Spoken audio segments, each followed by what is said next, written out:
been a bit of an uproar this past week due to Obama's signing of a recent bill that has become affectionately labeled the Monsanto Protection Act, or H.R. 933. So much so that it's led Senator Barbara Mikulski to publicly apologize for letting the provisions slip through. However, this is really only a small part of a much bigger pattern of corruption and collusion between Monsanto and the U.S. government. Senator Roy Blunt, a Republican from Missouri, who crafted the wording for H.R. 933, has been accused by Senator Jon Tester of having collaborated directly with Monsanto in the creation of the provision. This shouldn't be surprising considering that Monsanto is one of Blunt's top campaign contributors. Blunt also accepts contributions from the Crawford Group, a registered lobbyist for Monsanto. Now, the controversy in this bill is tied to Section 735, which is of course written in such a jumble of incomprehensible legalese that it's highly difficult to interpret. It's designed to make the eyes glaze over without registering that anything of significance has been stated. This is facilitated using a common legislative technique of referring to sections of a separate law, so that you have to go read the unintelligible fine print in that second document in order to understand what's actually being said.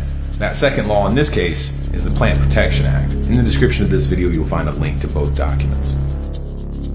Now, what Section 735 of H.R. 933 states is that if a plant is determined to be a biological pest and is therefore brought under regulation and restrictions which prevent it from being planted or transported within the U.S., the Secretary of Agriculture shall immediately grant a temporary permit or deregulation to any farmer, farm operator, or producer that requests it, regardless of what any other laws or courts may order.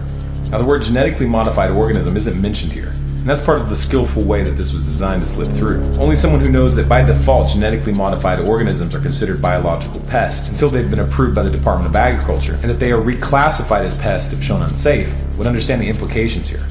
To distill this down to one sentence, if a farmer wants to grow a genetically modified plant that's been outlawed because it's been found to be harmful to the environment or human health, all they need to do is contact the Secretary of Agriculture and they will be immediately issued a permit to cultivate these plants. Essentially, it makes it impossible to stop a genetically modified plant from being used in the United States, regardless of any laws or rulings that are made to outlaw them.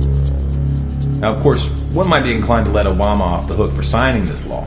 After all, it is written in legalese, and one could presume that he just made an innocent error. But this would require overlooking the extensive evidence of the Obama administration's incestuous relationship with Monsanto, among which include his appointment of Michael R. Taylor, former Vice President of Public Policy for Monsanto, as his FDA Deputy Commissioner for Foods and Veterinary Medicine, his appointment of Roger Beachy, former Director of the Monsanto Danforth Center, into a position at the USDA as the Director of the National Institute of Food and Agriculture, and his choice of Islam Siddiqui, former Monsanto lobbyist, as his Agriculture Trade Representative. Now, anyone who thinks that the revolving door between the government and Monsanto is something new should look into Monsanto's connections and dealings with both of the Bush administrations and the Clinton administration. This has been going on for a long time. The purpose of this video is not to motivate you to write a letter to these corrupt senators or to inspire you to vote the bums out. None of that will have any meaningful effect. The system can't be fixed at this point. The corruption runs so deep that it has become literally inseparable from the political machinery. We don't have corporations influencing government, and corporations have become the government. Only when you come to terms with this and realize that the solution to this problem is not going to be found in elections or petitions will you be willing to consider a course of action that really will make a difference. For more down that line of thought, please watch our video entitled U.S. Government Preparing for Collapse, and Not in a Nice Way.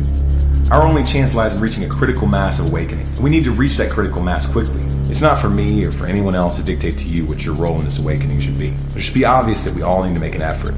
If each and every one of us makes use of the skill and the knowledge that we have to alter the course that we're on, I sincerely believe that it would be enough. In that sense, don't wait for a solution. It may be you that has the solution. If you feel it's important for other people to hear this message, please like and favorite this video and share it through as many avenues as possible. Post it to Facebook, post it to Twitter, post it on your blog, send it to your friends via email. If you want more content like this, be sure to subscribe to this channel, Storm Clouds Gathering on YouTube. We've got new prepared videos every Monday and Wednesday, a live YouTube broadcast every Tuesday, 9 p.m. Eastern, and starting tomorrow we'll be having a geopolitical analysis by Caspian Report every Thursday. For updates, bonus content, and commentary, please follow us on Facebook, facebook.com/StormCloudsGathering, on Twitter at Collapse Updates, and of course our website, stormcloudsgathering.com.